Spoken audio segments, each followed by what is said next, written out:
Here, Luna. Come here. There you go. Here's a bite of hamburger. There you go. Good girl.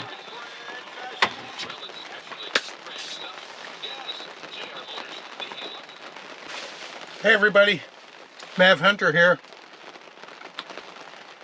Well, the last day and a half, rain has moved into the desert, and it's pretty heavy rain.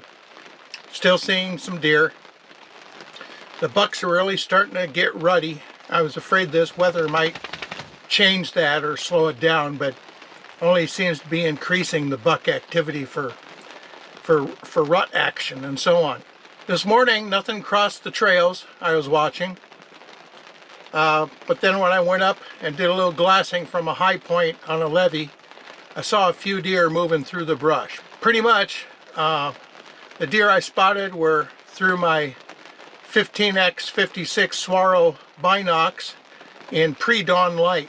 So good 30 minutes before shooting light. So they were out there, they just went to go biddy by early. I don't know if it had to do with this storm that started coming in about 8:30 this morning. It might have. And right now you can see Luna and I are sitting in the tent here having a little lunch because there isn't much more we can do with this rain. I don't want to go out there and get all wet, even though I have a change of hunting clothes. My other hunting clothes are more patterned for the desert. It's the Sitka open country pattern, and I use that for the desert, where this alpine pattern I use more in the fields. Anyway, I came back and decided to clean about, I'd say 30 pounds of mud off the Xterra, because the road going out down south to the desert is extremely muddy yesterday, and I drove down there a little bit this morning. So I took sticks and prodded and pried and dug all the mud out from around the wheels and the fenders and such, and then took my shower spray, my battery operated shower, and I took and sprayed down to try to get as much of that mud and dirt off of wheel wells, the rock sliders as possible, so I don't take most of that home with me. So anyway, pretty slow morning. We're going to see what this rain does here next few hours, but somewhere tonight I'm going to head out, probably sit on another trail, hope to catch a butt, getting rut sneaky. The rain subsided to just a light mist, so I headed on out in the afternoon, and it's just before 1 p.m. and I see that the deer have already moved out of the brush and they're doing some feeding in this cut field. The deer, their hides are very dark, so that's an indication that they are wet. But it's only 1 o'clock, so my hopes are up that maybe I can get lucky today and find that big 5x5 buck within shooting distance for once. 90 minutes later, I came on this small group of deer. It's got a young 2x3 buck with them, but once again, not the type of deer that I'm looking to harvest. A little bird sitting in the tree here. I'm being very careful with my movement not to spook that bird, because when you spook these birds and quail, squirrels, etc., it can actually alert the deer to your presence. So I'm just watching these deer as they feed along, and then I'll move on down the trail, once again searching for that bigger buck.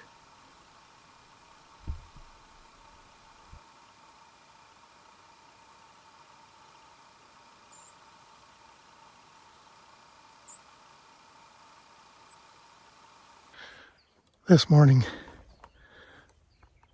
I was posted up down the ways in a natural ground blind, and I saw this big 5x5 buck with eye guards that I've been after. And he came up here on the levee and walked very quickly down the levee, leaving his tracks. And these are what big buck tracks look like.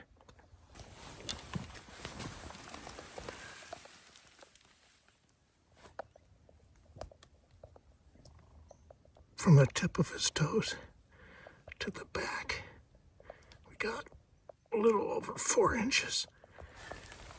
Another 2.5 inches to the dew claws.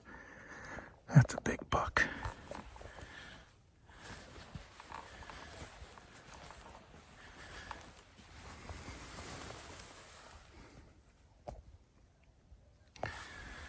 And that, ladies and gents, is how you identify a big buck track. The tracks are just big. I had jumped this doe and the two yearlings as I peered over this little brush in front of me. They were just bedded down here just 30 yards away. They saw me, of course, so they jumped up and they're moving away from me, so I spooked them a little bit. As I film here, I notice on the far edge of the field another dark appearance. So I'm thinking that's another deer, and through the binocs I can see that it has some antlers. So it's about 500 yards away here, down past this tree that this lead doe is going to run by. So I figured out a plan that I'm going to circle to my left and move down that far brush line to where that dark spot is on the edge of that field where that buck is feeding. See if I can get a closer look.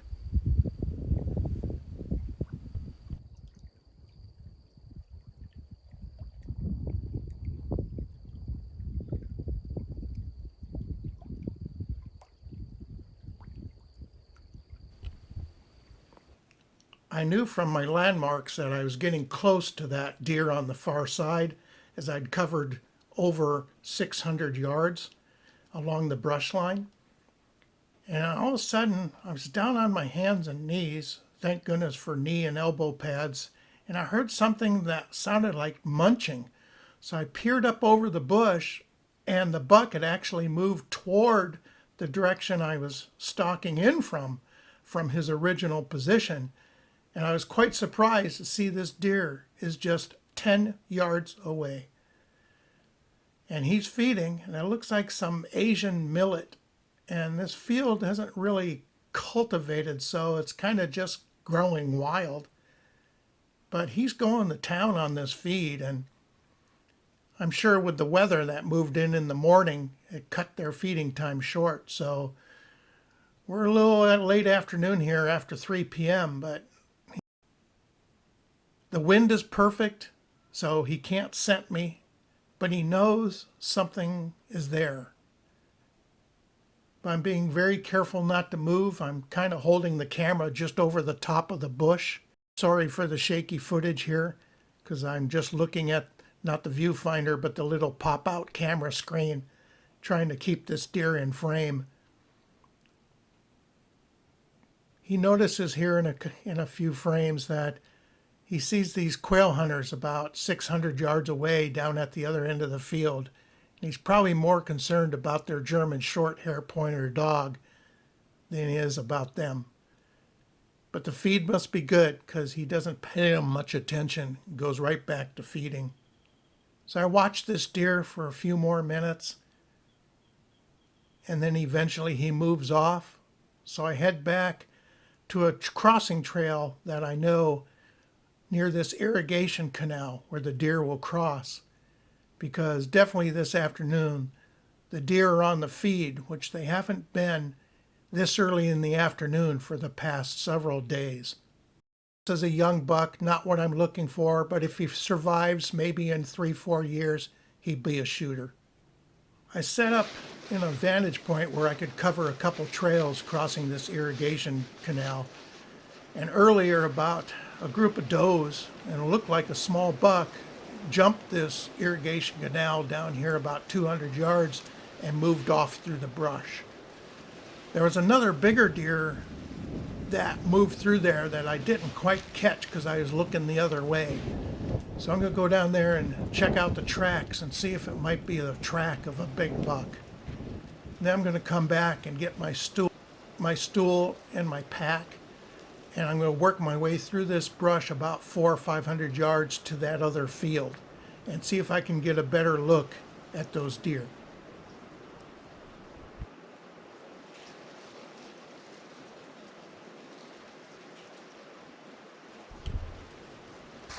It took me about almost an hour to work through that dense brush to the next field. I popped out and the deer are about 90 yards away from me. There's a small buck with them that was chasing to the left. But these three does are very intent on chasing something, and I realized they're chasing this big coyote.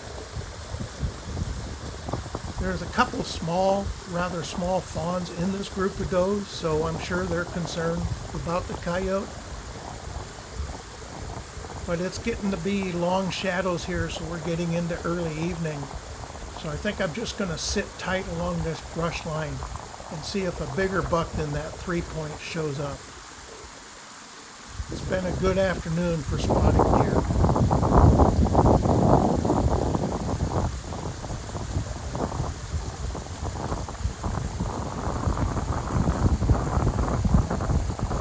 The day ends and the big buck didn't show up, but it's been a good day.